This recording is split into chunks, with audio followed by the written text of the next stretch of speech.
大家好，我係夏子欣。國家主席習近平同到訪嘅俄羅斯總統普京會談。習近平話，雙方始終喺涉及彼此核心利益同埋重大關切問題上相互堅定支持政治解決烏克蘭危機。普京就話，發展俄中關係唔針對第三方，強調亞太地區唔應該存在封閉軍事政治聯盟。國家主席習近平喺北京人民大會堂東門外廣場舉行儀式，歡迎一連2日訪華嘅俄羅斯總統普京。現場奏起兩國國歌，並鳴放21響禮炮。兩人之後先喺人民大會堂舉行小範圍會談。今天的中俄關係來之不易，值得雙方倍加珍惜和呵護。普京就強調發展俄中關係唔針對第三方。習近平同普京有共同主持大範圍會談，聽取政府間各合作委員會彙報。兩人會後簽署有關深化中俄新時代全面戰略協作夥伴關係嘅聯合聲明，並見證簽署經貿等多項雙邊合作文件。舊年中俄雙邊貿易額超過2400億美元，比10年前增長近1.7倍。習近平同普京一致認為，要進一步優化合作結構，維護全球產業鏈供應鏈穩定。雙方將繼續秉持不結盟、不對抗、不針對第三方原則，不斷深化政治互信，尊重各自選擇的發展道路。習近平提到，當今世界冷戰思維陰魂不散，單邊獨霸、陣營對抗、強權政治威脅世界和平同各國安全。佢同普京一致認為，解決巴以衝突迫在眉睫，要切實執行聯合國決議，以兩國方案為基礎解決巴勒斯坦問題。雙方亦都認為政治解決烏克蘭危機係正確方向，強調中方嘅立場一貫明確。中方期待歐洲大陸早日恢復和平穩定，願繼續為此發揮建設性作用。普京就話，俄中喺國際舞台上保持緊密協作，共同致力於推動建立更加民主嘅多極化世界秩序。Считаем необходимым вести дело к построению надежной и адекватной архитектуры безопасности в Азиатско-Тихоокеанском регионе, в которой нет места закрытым военно-политическим альянсам. Мы считаем, что это очень вредно и контрпродуктивно создание таких альянсов. 俄羅斯傳媒報道，普京亦都提到兩國就深化能源領域合作擁有具體計劃，雙方仲商定加強銀行信貸機構間嘅接觸。習近平同普京亦都到國家大劇院出席中俄文化年開幕式暨慶祝中俄建交75週年專場音樂會，一同欣賞表演。今次係普京7個月內第2次訪華，亦都係佢上個星期開始第5個任期之後第1次外訪。佢晏晝仲到天安門廣場向人民英雄紀念碑敬獻花圈，並且同國務院總理李強會談。李強話，中方願意同俄方推動一帶一路建設，同歐亞經濟聯盟對接合作，不斷走深走實，協同促進地區一體化同區域經濟融合發展，持續提升貿易自由化便利化水平。無線電視記者陳慧珊報道。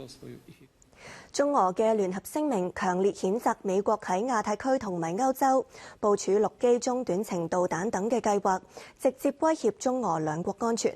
中俄會擴大聯合軍演規模。國家主席習近平同俄羅斯總統普京簽署關於深化中俄新時代全面戰略協作夥伴關係嘅聯合聲明。當中提到雙方對國際安全形勢表示關切。中俄對美國為維持自身絕對軍事優勢而破壞戰略穩定嘅企圖表示嚴重關切，主要包括美國喺世界各地同埋太空部署反導系統，開展美英澳核潛艇合作，喺亞太同埋歐洲地區部署並且向盟友提供陸基中短程導彈等。中俄對於美方極端破壞地區穩定，對中俄構成直接安全威脅嘅舉措，表示最強烈嘅譴責，並將加強協調配合，應對美國對中俄非建設性敵對嘅所謂雙壓制政策。中俄將會進一步深化軍事互信同埋協作，擴大聯合演訓活動規模，定期組織海上、空中聯合巡航等，不斷提高雙方共同應對風險挑戰嘅能力同埋水平。俄方恪守一個中國原則，反對任何形式嘅台獨，堅定支持中方維護國家主權同埋領土完整、實現國家統一嘅舉措。中方就支持俄方維護本國安全穩定、發展繁榮、主權同埋領土完整，反對外部勢力干涉俄羅斯內政。中俄對於日本向海洋排放福島核污水表示嚴重關切，要求日方以負責任嘅態度安全處置，並且接受嚴格嘅國際監測。無線電視記者張偉聰報道。薪酬趨勢調查最新結果顯示，喺扣除遞增薪點之後，各級公務員薪酬趨勢淨指標加幅達到4.01%到5.47%，係4年以嚟最大。低層公務員淨指標加幅最高。當局強調，公務員嘅薪酬點樣調整仍然未有定案。關乎到公務員有冇人工加嘅其中一個指標，薪酬趨勢調查收集咗過去一年百幾間私人企業13萬個高中同埋低層員工嘅薪酬之後，得出全部正增長。扣除公務員遞增薪點之後，高層公務員加薪淨指標係4.01%，中層加4.32%，低層嘅加幅就最大，達到5.47%。加幅高過舊年嘅2.87%，去到4.65%，亦都係4年嚟最大。能唔能夠連續第3年加人工呢？委員會強調，有待行政長官會同行政會議同時考慮埋政府財政、本港嘅經濟狀況以及公務員士氣等因素嚟決定。未來咧都會有一個財赤嘅出現，政府亦都其中一個主要嘅一個工作之一咧，就係將我哋未來嘅公共財政咧係達至翻一個平衡嘅情況嘅。咁所以呢個咧行會當然係會考慮翻作為六大因素之一。政府推出多項人才計劃，單係高才通已經批核咗大概62000宗，主要都係從事管理同埋專業工作，月入中位數大概5萬蚊，1/4人收入高達10萬，有冇拉高到薪酬趨勢呢？兩件事係完全係冇乜直接嘅冇乜關係嘅，可以咁講嚇。因為我哋自己作一個統計嘅時候咧，或者作一個調查嘅時候咧，亦都冇係話嗰個有關嘅僱員啦，即係話嗰間公司寫翻嚟嗰個填翻嚟嘅文件，都冇要求佢哋填翻究竟嗰個員工咧，究竟係即係本地嘅人才啊，定係一啲內地嘅專才啊，定係一啲外國嘅人才嘅。委員會話下個星期會再確認總指標，當局今個月尾亦都會同公務員團體會面收集意見。無線電視記者鐘卓希報導。有公務員工會認為政府應該按淨指標加薪，但有人力資源顧問話調查未能夠反映市場嘅實況，擔心政府如果跟隨指標去調整公務員嘅薪酬，會影響私人市場。政府話本港經濟正係穩健增長，但係有人力資源顧問就話市場普遍未感受到經濟復甦，反而認為比舊年更加差。好多企業只係以花紅獎勵員工，加薪幅度大概3.5%，形容薪酬趨勢調查委員會收集到嘅加薪幅度係偏高，亦都唔現實。問題在於參考嘅數據唔夠準確，70幾係大企業。譬如話係房地產嘅行業啦、金融銀行嘅行業啦，又或者係一啲嘅電信嗰方面啦。而家我哋面對住經濟比較困難嗰啲啦，就係譬如話原本諗住反彈得好好嘅零售業啊、飲食業啊，咁呢啲嚟講咧，都係以中小企為多嘅。其實政府咧嗰個調查嗰個對象咧，就應該按照嗰個嘅 GDP 嗰個嘅比例咧，抽比較大嗰啲入去咧，就會能夠反映到現實多啲咯。有公務員工會就認為薪酬趨勢嘅結果合理，希望政府按淨指標加薪，以吸引更多人，尤其是係年輕人加入政府。無論係高級、中級、低級啦，近年咧去聘用新嘅公務員啦，同埋公務員嘅流失呢個數字都比較嚴重。咁所以我哋覺得咧，如果呢一次薪酬調整能夠貼近到我哋頭先所講嘅客觀數據嘅淨值嘅話咧，的確係可以提升咗咧喺市場上邊應有嘅競爭力嘅。對於有意見認為政府面對千億財赤，公務員應該凍薪甚至減人工，共度時間。有公務員團體就話，即使按照今次嘅結果加人工，部分嘅低層公務員人工仍然偏低，亦都追唔上通脹。佢哋大概得15000、6嘅人工咧，可能1+4就指意佢呢份人工咧。其實過去嗰幾年佢哋嗰個受到嘅通脹壓力咧，都相當沉重。咁我相信咧，市民就會理解咧，公務員一個適當嘅薪酬調整咧，換翻嚟就係公務員更加積極地投入嗰個工作，係最終整個社會咧都係有所得益嘅。有學者就話，政府要更加審慎去考慮公務員應唔應該加人工，否則對公共財政構成好大負擔。而呢啲數據事實上係有滯後嘅，冇反映出嚟緊嗰9個月香港個經濟動力政府收入嗰個情況。佢建議政府應該加快審視，多啲用科技取代人手，減省人力資源成本。無線電視記者鍾卓希報導。先休息一陣，轉頭翻嚟有其他消息。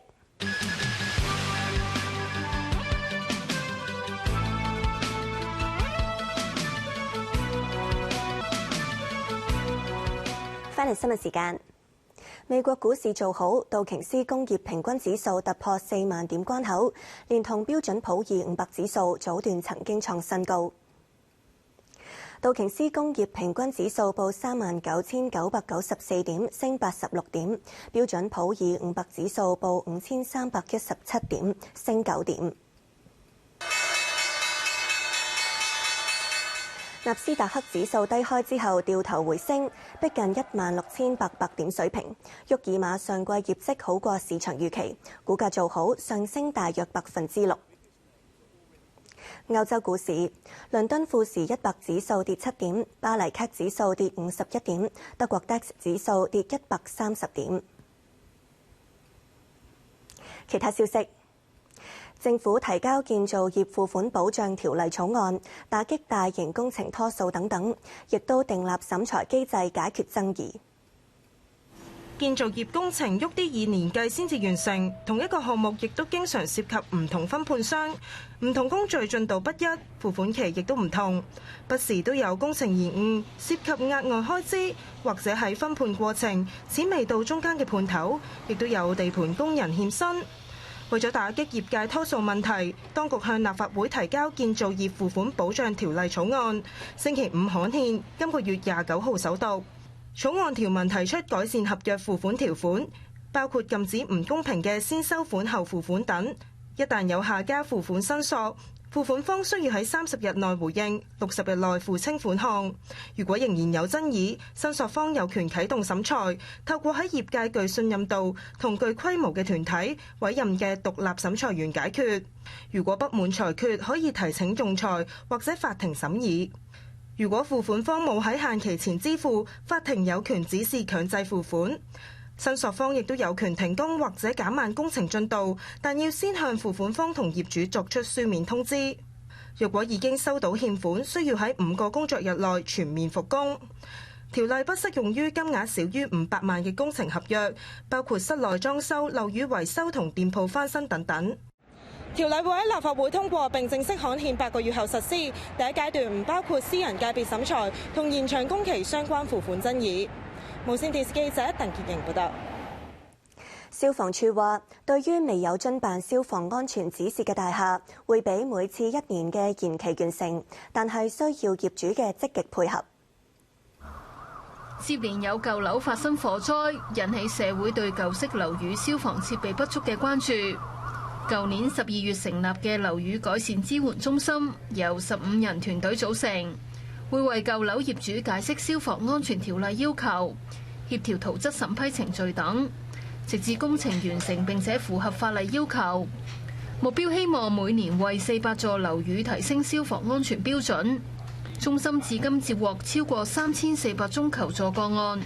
咁裏邊大概有60幾至到70%咧，係主要係因為佢哋即係業主收到我哋指示，又或者收到我哋一啲延期信，咁佢哋可能咧收到嘅時候，其實係要點做啊？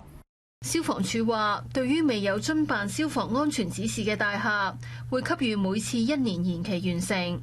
過去嘅經驗俾我哋睇到咧，其實業主喺去真係要喺一座舊嘅樓裏邊咧，去到完成嘅工程咧，並唔係咁簡單嘅。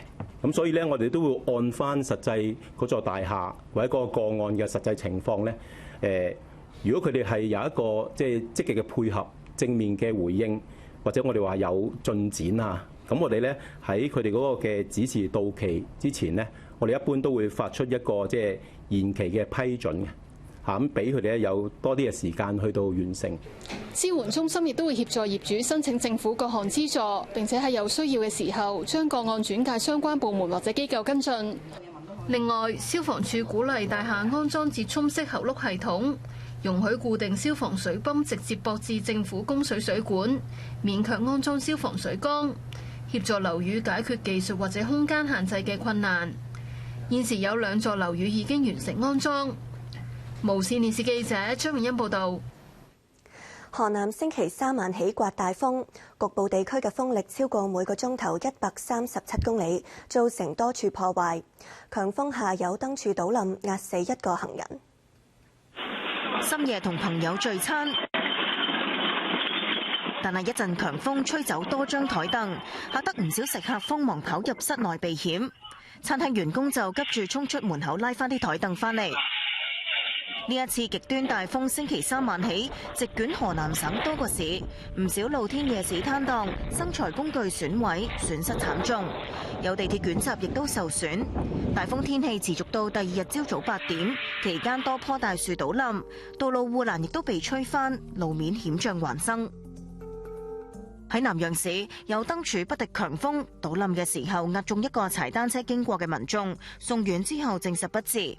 呢一陣強風亦都吹到一個幾噸重嘅石雕，停泊喺附近嘅私家車因而遭殃，半個車身被壓扁，好彩當時車上冇人。河南省氣象部門表示，今次大範圍強風天氣風力由8級至10級不等，局部地方達到13級，咁即係颶風以上級別。最高風速出現喺鞏義市嘅山村站，風力超過每小時137公里。強風主要同當地近期氣溫偏高，加上較強冷空氣南下，觸發對流天氣形成。風勢已經喺當日下晝減緩，未來幾日天氣維持晴朗。無線電視記者何萬君報道。斯洛伐克總理菲佐遇刺，目前傷勢嚴重，但趨向穩定。當局認為襲擊係有政治動機。疑兇被控企圖謀殺罪，據報佢同親俄準軍事組織有聯繫。喺北京，外交部強烈譴責暴力襲擊，又向菲佐同埋佢嘅家屬表示誠摯嘅慰問。59歲斯洛伐克總理菲佐星期3喺距離首都布拉迪斯拉法東北面大約150公里嘅漢德洛亞鎮召開政府會議。有傳媒報道，被捕疑兇係71歲作家辛圖拉，係彩虹文學俱樂部創始成員。佢做過保安員，有合法槍牌，可能同一個親俄準軍事組織有聯繫。當局正追查行兇動機。相關部門安排直升機將菲佐送到去29公里外嘅醫院搶救。當局話有人企圖行刺菲佐，質疑背後涉及政治動機。總統恰普托娃對事件感到震驚，形容係恐怖同殘暴嘅襲擊，亦都係對民主嘅攻擊。立場親俄羅斯嘅菲佐，舊年帶領左翼嘅方向黨勝出大選，第4次出任斯洛伐克總理。菲佐反對制裁俄羅斯，亦都指示斯洛伐克當局停止援助烏克蘭。佢曾經話烏克蘭可能要放棄部分嘅領土，俄烏戰事先至會結束。斯洛伐克有官員更加警告，網上出現仇恨言論，加上政治局勢緊張，令到當地處於內戰邊緣。歐洲多國領袖譴責襲擊事件，對下個月舉行嘅歐洲議會選舉蒙上陰影，外界就憂慮會加劇政壇暴力活動。無線電視記者朱少林報道。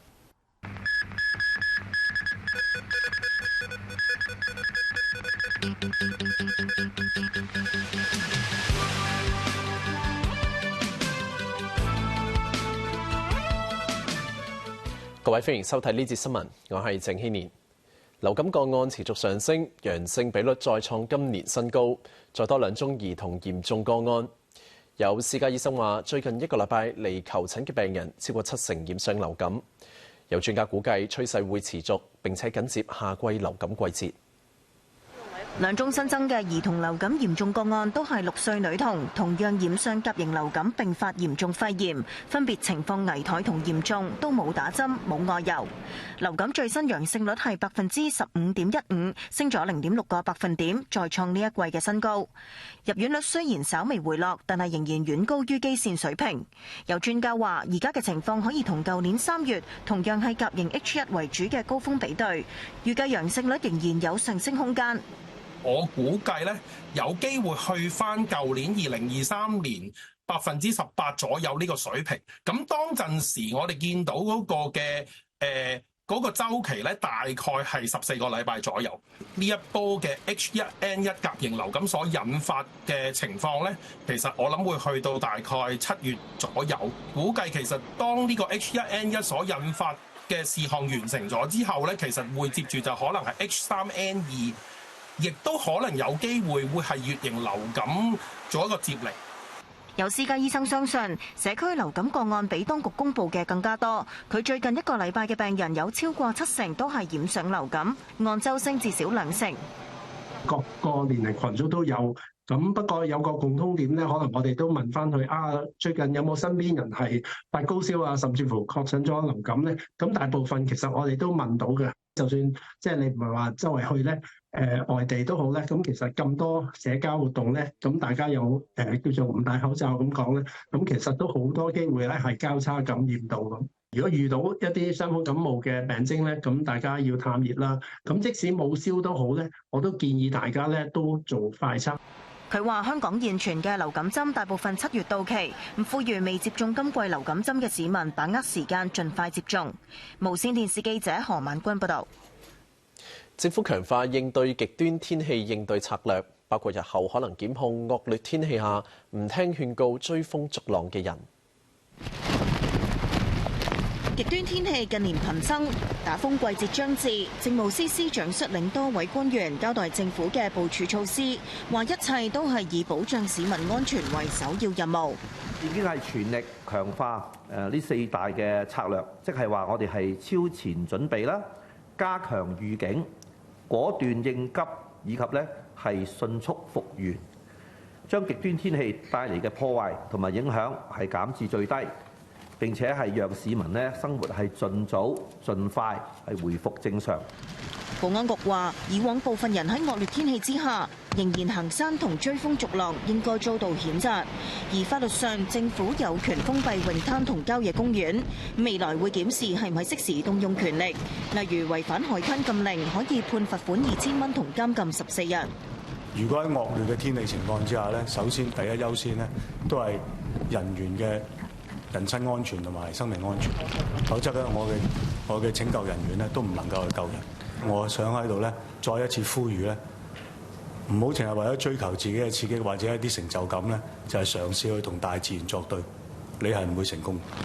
港深兩地亦都加強水務專家對接，深圳排洪會提前3個鐘通知本港，優化機制下，特殊情況通報時間會比起而家提前。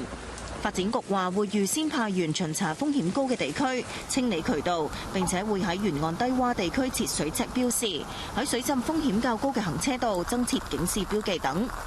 我哋不會以消滅所有水浸咧為一個嘅政策目標嘅。因為如果要做到咁，面對極天天氣有好多不能預見嘅話呢，即係話有關嘅城市呢，要傾佢嘅全力投放資源呢去做定一啲基建喺度。呢一個呢並非最有效同埋具成本效益嘅方法。當有水浸出現嘅時候呢，將佢嗰個損害同埋我哋去水嗰個時間呢，係要減到最少嘅。9號信號下，港鐵露天段列車會盡量駛至原來嘅終點站，或者駛至連接鄰近商場嘅車站，俾乘客暫避。機管局就要盡早考慮係咪要重新安排航班，並且增設旅客臨時等候區，提供座椅同充電站。無線電視記者何萬君報導。一名女子考車唔合格，試圖用月餅券行賄考官，違反防止賄賂條例，被判入獄2個月。54歲嘅被告李正春今個月初向沙田裁判法院認罪，已經收監2個星期等候判刑。佢舊年9月14號，即係中秋節前夕，喺沙田香港駕駛學院考私家車泊位同路試。考泊位嘅時候犯咗嚴重錯誤，部分車身泊喺指定泊位界線以外。佢2次向運輸署2級考牌主任提供一張價值超過400蚊嘅月餅券，意圖換取合格。考牌主任最終評被告考試唔合格，同喺考試記錄中附上貪污備註，並向運輸署匯報。廉署同日接獲運輸署轉介貪污投訴，並將涉案女人拘捕。處理主任裁判官陳慧敏判刑嘅時候，斥責被告行賄考牌官，影響考牌制度嘅公平，損害公眾利益。法庭需要判處阻嚇性刑罰，以儆效尤。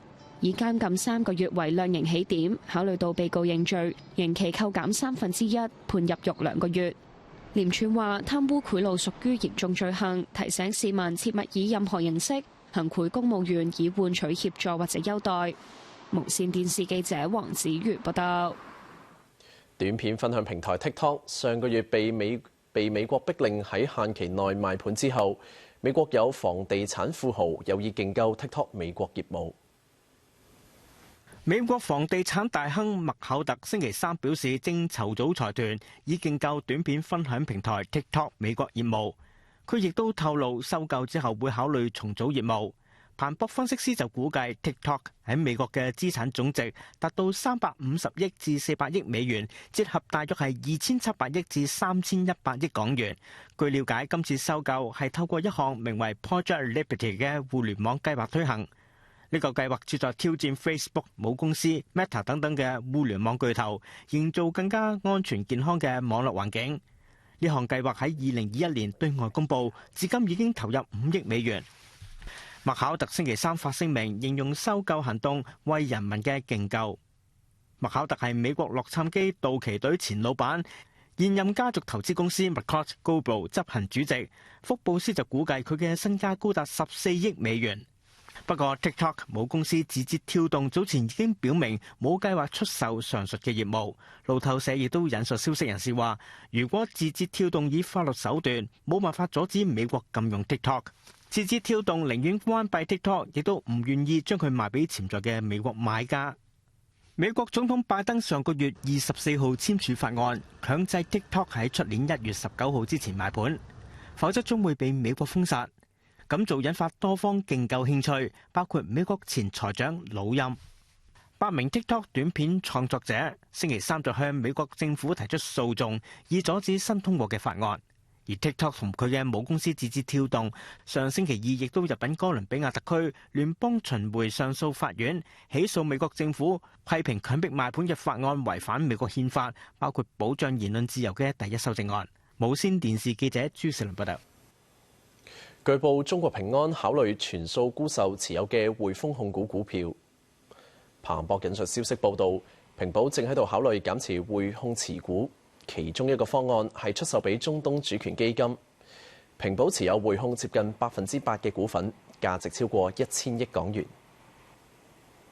美國股市做好，道瓊斯工業平均指數早段突破4萬點關口，連同標準普爾500指數都曾經創新高。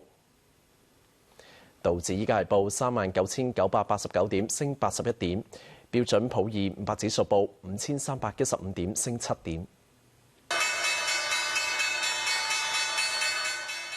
納斯達克指數低開之後掉頭回升，逼近16,800點水平。沃爾瑪上季業績好過市場預期，股價做好，上升大約6%。轉睇埋歐洲股市表現。英國富時100指數跌7點，法國 CAC 指數跌51點，德國 DAX 指數跌130點。先休息一陣，轉頭翻嚟有其他消息。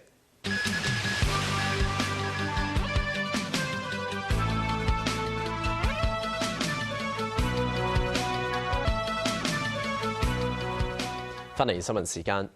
消委會測試發現，市面一款聲稱含天然成分嘅驅蚊劑樣本未能夠防蚊，反而有機會吸蚊。生產商表示，嚴格嚟講，產品唔係驅蚊劑，主要功能係戶外保濕劑。炎炎夏日又係雨季，戶外活動最怕被蚊針。消委會測試市面25款，售價由18.9到259蚊嘅驅蚊劑，以真人實試防止蚊飛上手臂嘅效能。發現8款聲稱天然或者草本成分嘅產品樣本，對可傳播登革熱嘅埃及伊蚊效能未如理想。5款喺使用30分鐘之後，效能喺2成或以下。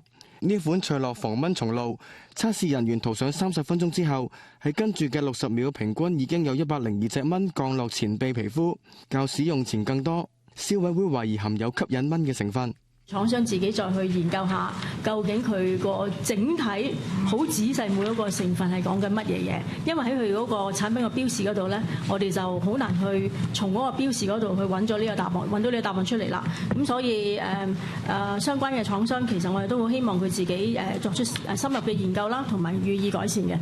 除咗呢款之外，另外2款天然成分產品以及2款含野紅茄提取物嘅驅蚊噴霧，喺塗上4個鐘之後已經對埃及伊蚊冇用。測試又發現9款含吡蚊胺同派卡瑞丁嘅驅蚊劑，近90%塗抹4個鐘之後能夠提供80%以上保護，但使用高濃度或者接觸含過量吡蚊胺嘅驅蚊劑，有機會引起皮疹、水泡以及令皮膚黏膜受刺激。對兒童風險最大，6個月以下嬰兒更加唔應該使用。大家揀一種驅蚊劑嗰陣時咧，就真係唔好求其去揀，因為咧就係好視乎你去嘅地方啦，去幾耐啦，即係個風險有幾高啦，加埋你自己嗰個嘅身體嘅狀況啦，會唔會致敏啊？又或者咧就係細路仔用啊，或者孕婦用咧，大家都係要小心。翠樂生產商回應消委會話，嚴格嚟講，產品唔係驅蚊劑，主要功能係戶外保濕劑。無線電視記者藍豪傑報導。消委會測試市面30款嬰幼兒衣物樣本，當中11款喺拉力測試中有拍鈕或者紐扣脫落，一旦嬰幼兒誤吞，有機會導致窒息。家長幫 BB 買衫，設計同手工不容忽視。消委會測試市面30款嬰幼兒衣物樣本，全部聲稱適合2歲或以下嬰幼兒穿着，每件賣22去到419蚊。當中11款喺拉力測試中有拍鈕或者紐扣脫落，未能夠符合歐洲標準要求。一旦嬰幼兒誤吞，有機會導致窒息。3款樣本脫落嘅拍鈕產生尖銳角，容易刮傷嬰幼兒皮膚。有1款嘅游離甲醛釋出量超出內地標準規範上限超過一半，或會刺激嬰幼兒皮膚，嚴重會出現過敏性接觸性皮膚炎。冇紐扣亦都唔一定安全。測試裏邊有5款俗稱和尚袍或者蝴蝶衣嘅衣服，全部上胸位置都有綁帶或者繩帶，具有前頸風險。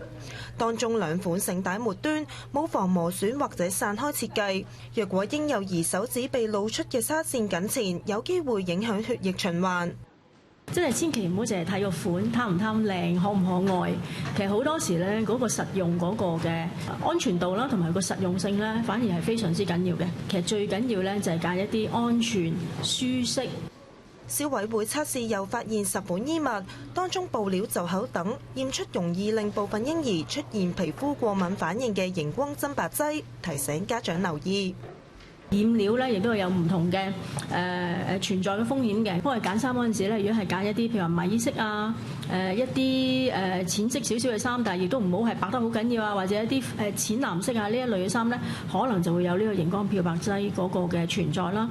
消委會又建議家長要定期留意嬰幼兒衣物嘅配件係咪穩固，盡量避免買有過長綁帶或者拉繩等裝飾嘅衣物，以免造成危險。無線電視記者鄧潔瑩報道。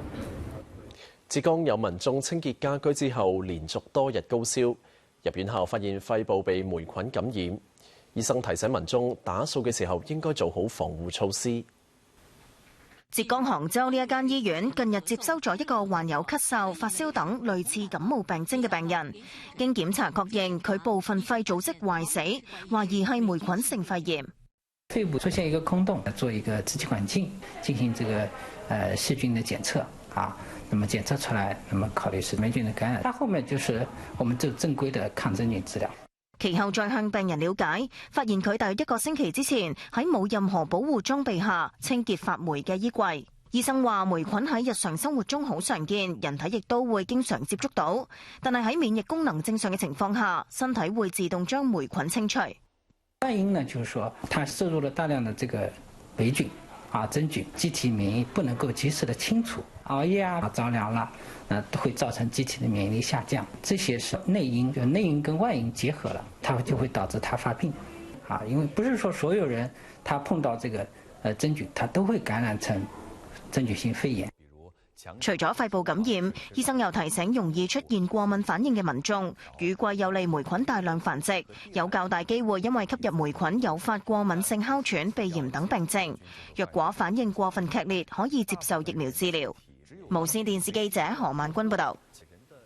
美國國務卿布林肯星期二突然到訪烏克蘭商討軍事援助，期間佢前往當地一間酒吧獻唱搖滾歌曲，被斥不合時宜。美國國務卿布林肯星期二突然訪問烏克蘭基輔，期間同烏克蘭外長庫列巴開會討論烏克蘭局勢，並宣布美方會加碼提供總額20億美元嘅軍事援助，俾烏方增購武器以及加強國防工業投資。期間，布林肯去到當地一間酒吧。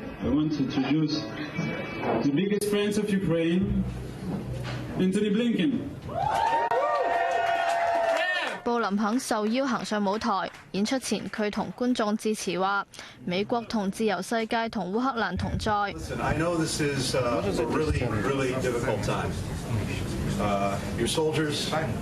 Your citizens, particularly in the Northeast and Kharkiv, are suffering tremendously. But they need to know, you need to know. The United States is with you, and they're fighting, not just for a free Ukraine, but for the free world. And the free world is with you too.